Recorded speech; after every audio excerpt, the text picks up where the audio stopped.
오늘 저희에게 주실 말씀은 누가복음 7장 18절에서 35절까지입니다.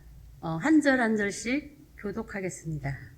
요한의 제자들이 이 모든 일을 그에게 알리니 요한이 그 제자 중 둘을 불러 주께 보내어 이르되 오실 그이가 당신이 오리까. 우리가 다른 일을 기다리오리까 하라 하매 그들이 예수께 나아가 이르되 세례 요한이 우리를 보내어 당신께 여쭈어 보라고 하기를 오실 그이가 당신이 오리까 우리가 다른 일을 기다리오리까 하더이다 하니 아침 그때에 예수께서 질병과 고통과 및 악기 들린 자를 많이 고치시며 또 많은 맹인을 보게 하신지라.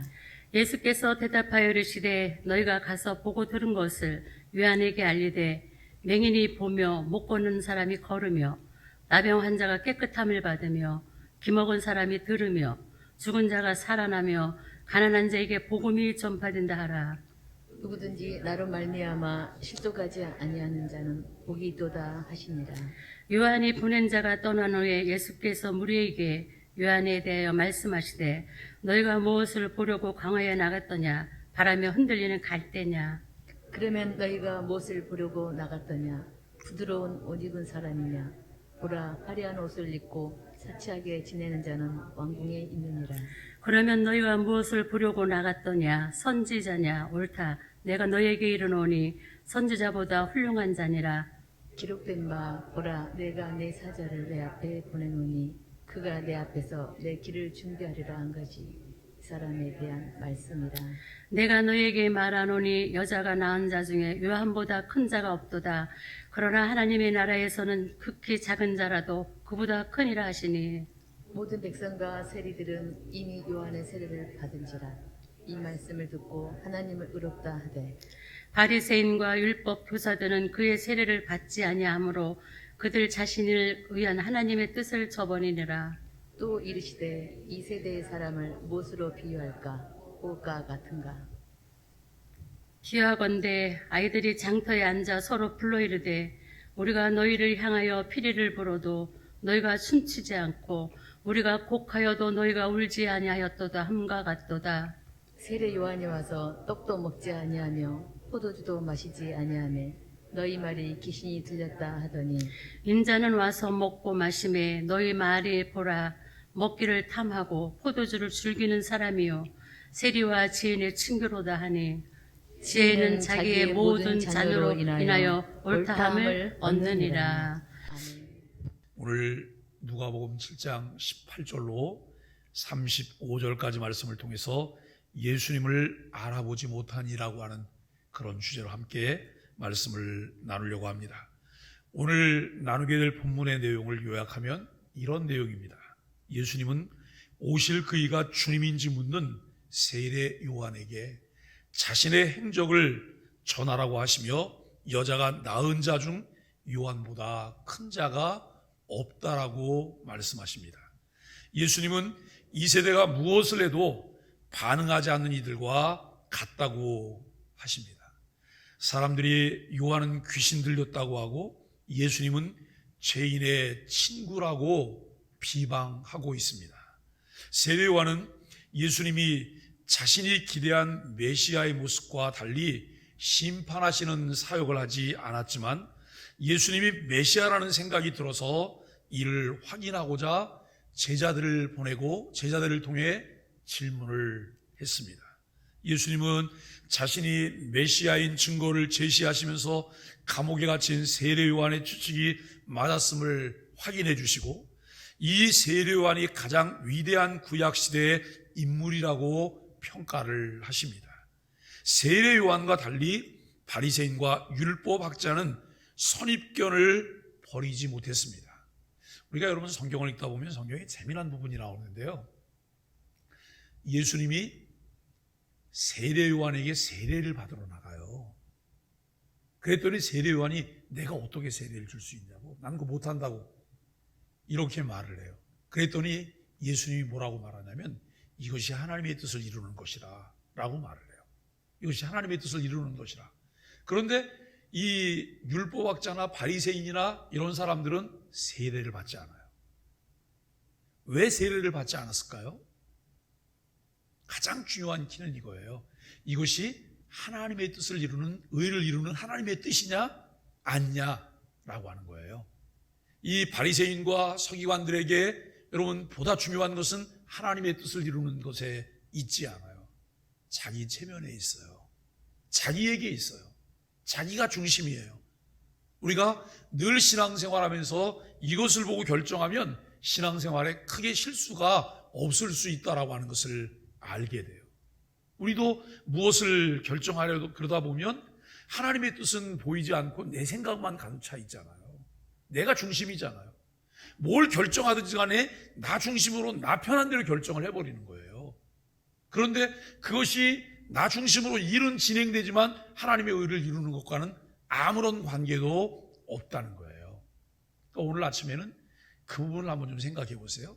내가 하는 것이 하나님의 의를 이루는 것이냐, 하나님의 뜻을 이루는 것이냐, 아니면 나를 위한 것이냐.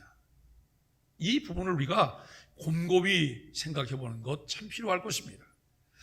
여러분, 이 바리새인과 율법학자들이 선입견을 버리지 못했다. 선입견을 버리지 못했다. 이 선입견이라고 하는 것이 우리로 하여금 주님께로 가까이 가는데 얼마나 큰 걸림돌이 될 수 있는가라고 하는 것을 우리는 보아야 할 것입니다. 그들은 세례 요한도 거부하고 예수님도 배척했습니다. 세례 요한의 금욕적 모습이나 잔치를 즐기는 예수님의 모습이나 그들에게는 모두가 비판거리였다라고 하는 것이죠. 그들은 선민의식을 버리고 회개하라는 세례 요한의 메시지를 싫어했고 치유를 베푸시는 예수님의 모습과 이방인들도 사랑하라고 하는 예수님의 가르침도 받아들일 수가 없었던 것이죠.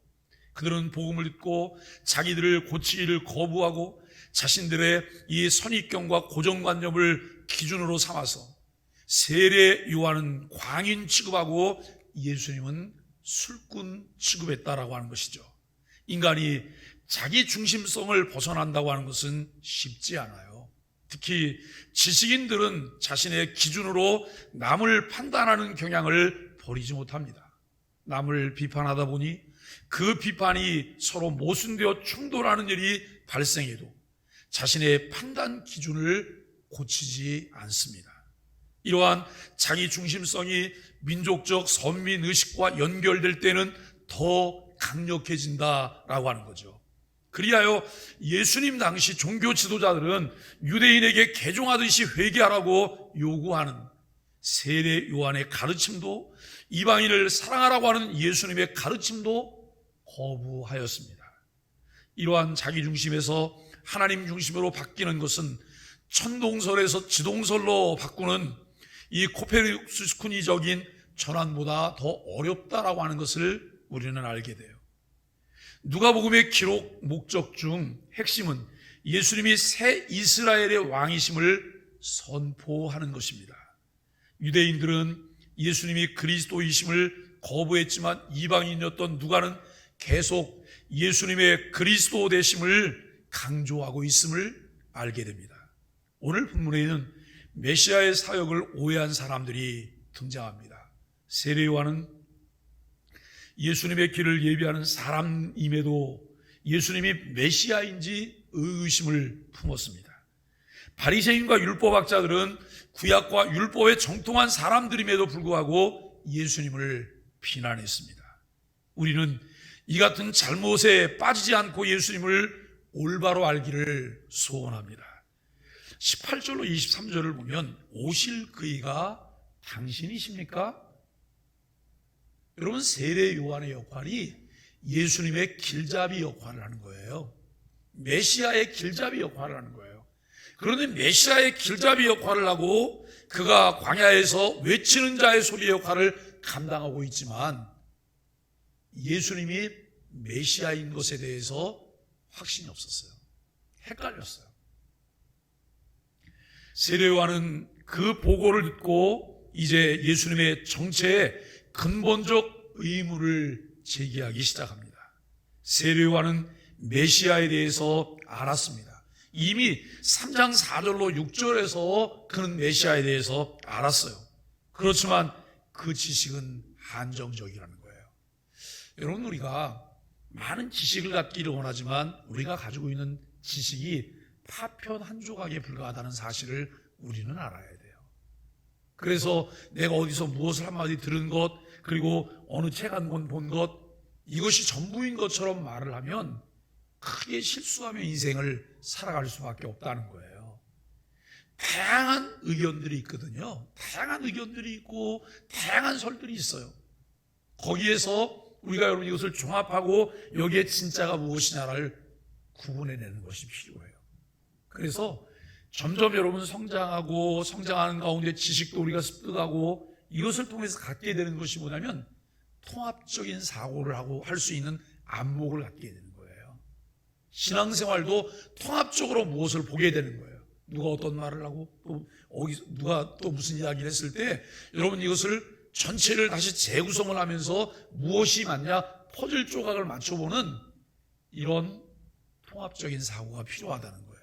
그럴 때 우리가 실수를 줄일 수 있겠죠. 더 우리가 나은 것을 선택하면서 할 수 있다라고 하는 것을 우리는 알게 되어집니다. 우리는 예수님을 잘 안다고 생각할 수 있습니다. 그런데 막상 그분이 일하시는 방식이 우리가 보기에 이상할 때가 있다고 하는 거예요. 우리가 받아들이고 갈망하는 메시아의 모습과 지금 일하시는 예수님의 역사 사이에 괴리가 있을 수 있다는 거예요. 왜냐하면 여러분 구약 성경이 일목요연하게 일관성 있게 메시아에 관한 그림을 우리에게 제공해줘요. 부분들을 제공해주는데 이 그림들을 딱 맞춰보면 메시아이신 예수님이 완성된 모습으로 보일 수 있거든요. 그런데 부분만 보고 있는 거예요. 부분만 보고 시대적인 상황 가운데서 사람들이 가지고 있는 생각들이나 여러분 이런 것과 더불어서 내가 그리고 내가 바라는 메시아상이 있는 거예요.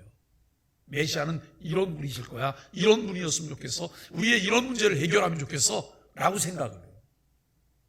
그런데 내가 그리는 메시아상이 구약 성경에서 우리에게 계시하신 말씀과 비추어 와서 이것이 일치되면 참 좋잖아요. 전혀 일치가 되질 않아요. 전혀 일치가 되지도 않는데 우리는 내가 그린 메시아상을 더 선호해요. 왜요? 여기에 대한 충분한 지식이 없기 때문에요. 우리가 곰곰이 이렇게 생각하면서 질문을 해봐야 돼요. 내가 믿는 하나님이 성경이 말한 여호와 하나님이 맞나? 내가 믿는 하나님이 성경이 말한 여호와 하나님이 맞나? 아니 목사님이 왜 저런 말을 하지? 그렇게 생각하세요? 너무나 그게 심각한 거예요. 예? 내가 만든 신이 많아요. 내가 만든 신이. 내가 만든 미신이 많아요. 과연 여러분 우리가 어떤 일을 할 때 전통적인 관습들이나 생각들, 우리의 습관들이 있어요. 이게 성경과는 전혀 관계없는 미신적인 것임에도 불구하고 우리는 그것을 잘 받아들여요. 여러분 문지방에다 발 올려놓으면 안 돼요? 문지방에다 발 올려놓으면 안 됩니까? 그리고 여러분 다리를 떨면 복이 진짜 나가나요? 우리는 마치 이것을 신앙처럼 생각하면서 말하는 분들이 많으세요. 근데 여러분 다리를 떠는 거는요 경망스러워 보여도 건강엔 좋은 거예요. 그리고 문지방에 발을 올려놓는 것은요 안전하게 문지방을 넘어갈 수 있는 방법이에요. 우리가 연세가 많으시면 내 생각과는 달리 다리를 충분히 들어서 내가 이 문지방을 넘어섰다 그러는데 문지방에 걸리는 경우가 있잖아요. 그냥 누군가의 말일 뿐이에요. 이건 진리는 아니잖아요. 그런데 마치 그것처럼 그리고 꼭 우리가 뭘 한 번 주면 한 번 더 줘요. 뭐라 하면서 더 주세요? 한 번 주면 정이 없다고 두 번 주면 더 정이 생기는 거예요. 우리는 나도 모르게 그런 것들을 너무나 많이 가지고 있는데요. 좀 생각을 하면서 우리가 좀 말하고 생각하면 살면 좋겠어요. 그래서 우리는 막상 그분이 일하시는 방식이 우리가 보기 이상할 때가 있고 우리가 받아들이고 그리고 갈망하는 메시아의 모습과 지금 일하시는 예수님 모습 사이에 많은 괴리가 있어요. 혼란스러워하는 세례 요한에게 예수님은 명확하게 자신이 하신 일을 알려주세요. 예수님은 병든 자들이 고침을 받고 죽은 자가 살아났습니다. 왜 예수님이 오셔서 이런 일을 하셨을까요? 전파하고 가르치고 치료하시는 일을 예수님이 왜 하셨을까요? 하나님의 나라가 도래했다는 거예요. 하나님의 나라가 도래했다는 거예요. 누군가 여러분 예수 그리스도를 통해서 치유함을 받았어요. 그러면 치유받은 병자를 보는 것이 아니라 그 치유하신 이가 메시아일 수 있겠다, 메시아가 오셨구나라고 하는 것을 생각할 수 있어야 된다고 하는 거예요. 죄와 죽음으로 부서져 있던 인간의 육체와 삶이 회복이 되었습니다. 이것이 메시아의 역할이었습니다. 이와 같은 표적과 기사를 통해 메시아를 볼 수 있어야 합니다. 분명히 구약에 예언된 모습이지만 유대인들이 원한 정치적 구원자는 아니었습니다. 세례 요한조차 그 사역을 메시아의 일이라고 인정하기가 어려웠습니다. 자기 생각과 하나님의 역사 사이에 차이가 있다는 이유로 실족하지 말아야 합니다. 예수님은 세례 요한에 대해 말씀하시면서 실족을 언급하시죠. 예수님의 모습에 실망한 사람들이 있습니다. 그 모습은 연약하고 아름답지도 않고 흠모할 만한 어떤 것도 없으며 도리어 그와 같이 가는 길에는 멸시와 고통이 가득하기 때문입니다.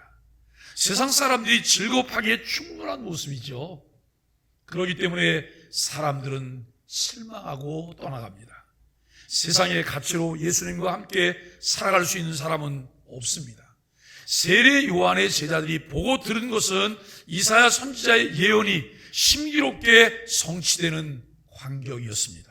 이렇듯 이 땅에 오신 예수님은 하나님의 언약을 신실하게 성취하십니다. 여러분, 구약은 예언이잖아요. 약속이잖아요. 신약은 뭐예요? 그 약속에 따른 성취예요. 그런데 예언과 성취를 바라보는 오늘을 살아가는 우리들은 구약시대를 살아갔던 그 성도들보다, 신약시대를 살아갔던 성도들보다 훨씬 더 나은 조건 속에서 예수 그리스도를 믿고 있다는 사실을 여러분 아십니까? 아유, 목사님 그게 무슨 말씀이세요? 예수님을 직접 만났던 사람들이 더 나은 시대를 살고 있는 거죠. 이렇게 말하는 분도 있을 수 있어요. 아니요, 그렇지 않습니다. 신실하신 하나님은 오늘날 우리를 통해서도 그분의 언약을 이루어 가십니다. 제자된 우리는 성령을 통해 예수 그리스도의 복음을 생생하게 전해들은 또 다른 증인이에요. 그러므로 우리도 성령이 깨우쳐 주신 생명력 있는 복음을 담대히 전할 수 있습니다. 여러분, 24절로 35절 말씀에는 누가 말씀을 따르는 자인가? 라고 하는 것을 보게 돼요. 세례 요한은 누가가 보기에도 위대한 사람이었습니다. 그런데 예수님은 그를 인정하면서도 하나님 나라에서는 그가 지극히 작은 자라고 말씀하세요. 하나님 나라에서는 그가 지극히 작은 자다. 이 말이 그의 결점이 있다는 말일까요? 결점이 있다는 말이 아니에요. 신약 성도들이 받은 하나님의 계시에 비하면 세례 요한이 상징하는 구약과 율법의 한계가 있다는 말씀이에요. 우리는 구약의 위대한 신앙인들보다 훨씬 더 직접적 은혜를 받은 사람들이죠. 그러므로 우리 안에 계시는 성령님을 의지하여 하루하루 하나님의 뜻을 올바르게 분별하고 말씀에 순종해야 돼요. 여러분, 모세가 우월한 사람이에요. 모세가 시내산에서 하나님을 직접 대면했어요. 그리고 하나님으로부터 계시를 받았어요. 그러면 모세보다 우리가 더 좋은 조건은 아닐까? 모세가 훨씬 더 좋은 조건이겠죠. 여러분, 그럴까요? 아니요. 모세는 한 부분만 본 거예요. 그런데 우리는 완성된 계시를 가지고 있잖아요. 완성된 계시를 가지고 있잖아요. 계시를 열어서 우리에게 보여주시는 거예요. 옛날에는 하나님이 말씀하시지 않았으면 여러분 계시를 들을 방법이 없어요. 그리고 선지자를 통해서 하나님께서 말씀해 주시지 않으면 들을 방법이 없어요. 또 하나님이 직접 나타나셔서 어떤 것들을 행하지 않으면 우리가 볼 수 있는 방법이 없었어요. 그런데 계시의 말씀이 어디에 있어요? 하나님 말씀인 성경에 완전 계시가 있어요. 늘 우리가 가지고 있어요. 늘 우리 앞에 있어요. 그런데 왜 우리가 계시가 열리지 않아요? 계시가 왜 열리지 않을까요? 내가 읽지 않기 때문에, 듣지 않기 때문에, 묵상하지 않기 때문에 계시가 열리지 않는 거예요. 옛날에는 하나님의 묵시가 없었어요. 묵시가 없었기 때문에 깜깜했던 거예요. 그런데 지금은 우리가 마음을 열지 않기 때문에, 성경을 보지 않기 때문에, 그래서 옛날에는 그렇게 말해서 덮어놓고 믿으면 된대요. 근데 여러분, 덮어놓고 믿는 것처럼 무지한 게 어디 있어요? 덮어놓고 믿는 것은 후봉신자인 거예요. 예? 매일 아침마다 우리가 여러분 성경을 맥체인과 함께 다 열어보세요. 관점이 달라지잖아요. 요즘 집사님 한 분이 잘 또 맥체인 하고 난 다음에 정리해서 그걸 이렇게 올려주시잖아요. 우리가 여러분 성경을 보는 관점이 달라지는 거예요. 이것을 다 들여다보고 있는 우리가 훨씬 낫잖아요. 어디 길을 떠나면 내비가 길을 알려줘요. 그런데 지금 가는 게 맞나? 그러기 위해서 여러분 내비의 지도를 이렇게 축소를 해보는 거예요. 축소를 해보면 가는 노선들이 다 잘 보이잖아요. 이것을 다시 좀 클로즈업해요. 그러면 내가 가는 길만 또 인도를 해요. 두 가지를 다 볼 수 있어야 되는 것 아닐까요? 그렇기 때문에 신앙생활을 한다, 신앙생활하면서 교회 안에 지도자가 된다, 리더십을 갖게 된다. 그에게 필요한 것이 뭘까요? 현미경과 망원경이에요. 제가 이 이야기를 우리 교회하고 아마 한 20, 30번은 더 했을 거예요. 그런데도 이 말이 뭔지 모르는 사람들도 계세요. 우리는 부분을 보셔야 돼요. 그런데 이 부분이 전체와 어떻게 조화가 되는지를 보셔야 돼요. 전체적인 그림을 갖지 않잖아요. 그리고 이제 부분만 보면서 일을 하면 나중에 아주 조잡스러운 모습이 나타나요. 여러분, 옷을 입을 때도 우리가 머리부터 발끝까지 코디를 할 때 전체를 보면서 코디를 해야 되잖아요. 다 부분 잘라서 여러분 다르게 해보세요. 그러면 아주 우스꽝스러운 그런 모습이 나오게 되는 거예요. 신앙생활도 마찬가지라고 하는 것을 우리는 알게 돼요. 여러분, 우리는 이 구약의 위대한 신앙인들보다 훨씬 더 직접적으로 은혜를 받은 사람들이라고 하는 것을 알게 돼요. 예수님 당시 종교 지도자들은 세례 요한과 예수님을 모두 거부했습니다. 세례 요한은 금욕적이라고 하면서 비난하고 예수님은 탐욕적이라고 하면서 비난했어요.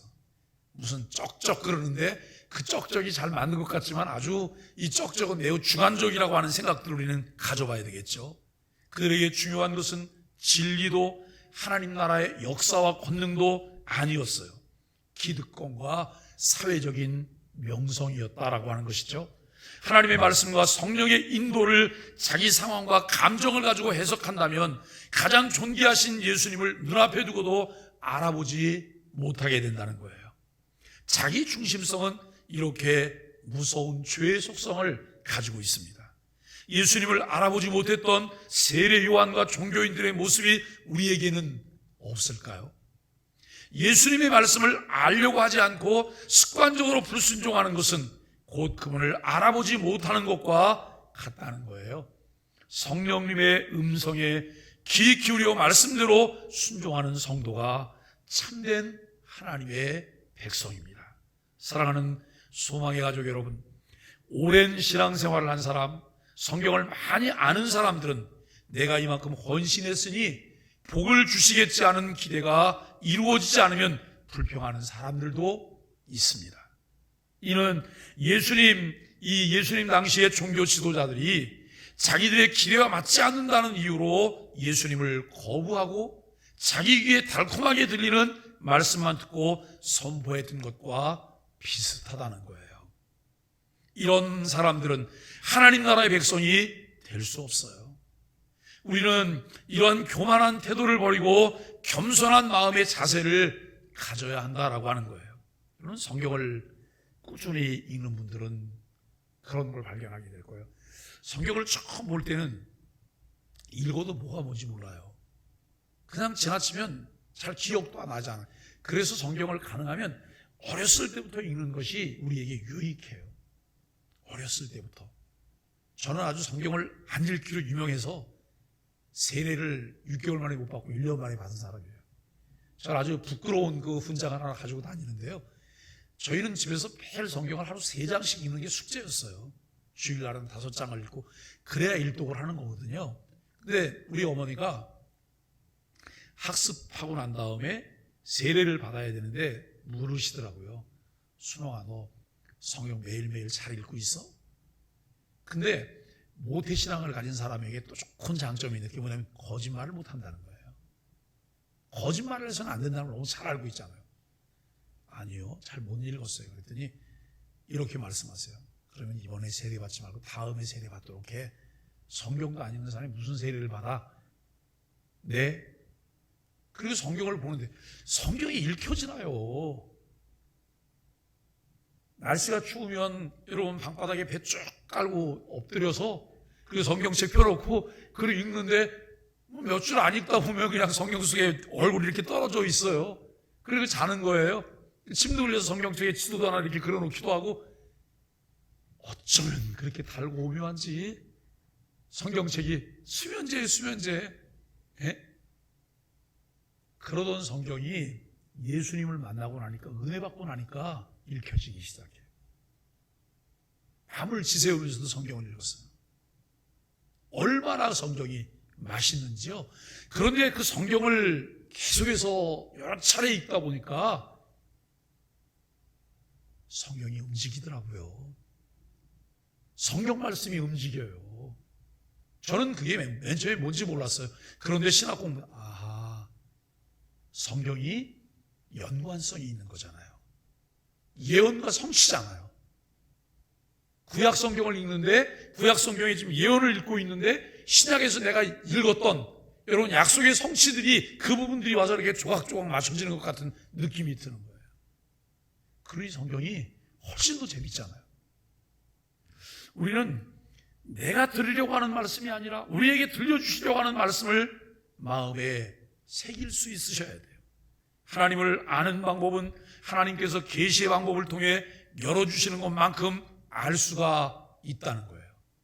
여러분, 제가 원고 설교를 고집하면서 원고 설교를 해요.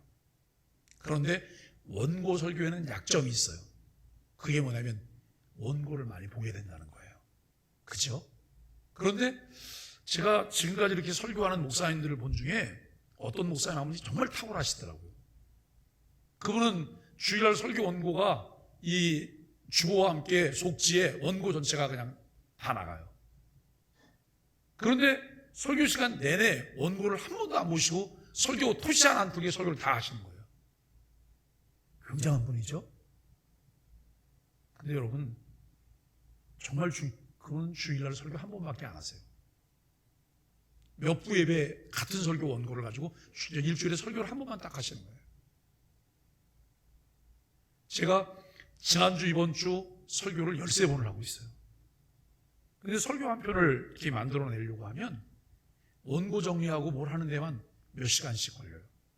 좀 더 길면 일주일 내내 고민하면서 설교 한 편이 만들어져요. 그런데 이 설교를 딱 만들고 나면 원고를 2번, 3번 좀 보면 좋은데 딱 원고 끝나고 나잖아요. 그러면 안 보고 싶어요. 여러분, 원고 설교를 하는 것과 원고 설교를 안 하는 것의 차이는 무엇일까요? 원고 설교를 안 하면 한 달 지나면 똑같은 말이 반복되어져요.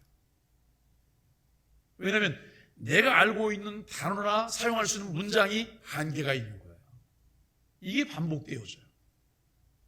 오늘 우리는 하나님의 말씀을 함께 묵상하고 나누면서 우리가 정말 이 겸손한 마음으로 우리에게 들려주시는 하나님 말씀을 듣고 읽고 묵상하는 이가 예수 그리스도를 알아보며 그를 따르게 된다고 하는 사실들을 생각합니다. 신앙생활을 잘하는데 왕도가 있을까? 저 학교 다닐 때 교수님이 늘 그래요. 학문에는 왕도가 없다는 거예요. 학문에는 왕도가 없대요. 특히 영어 공부에는 왕도가 없다는 얘기를 늘 하세요. 마르고 닳도록 파야 된다고 하는 그런 말씀을 하세요.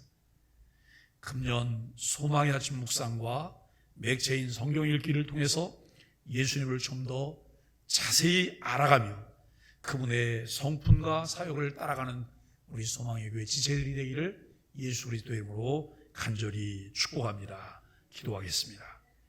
주님, 여자가 낳은 자 중 가장 큰 자로 인정받은 세례 요한도 예수님이 메시아인지 확인하고 싶어 했다는 사실이 우리에게 위로가 됩니다.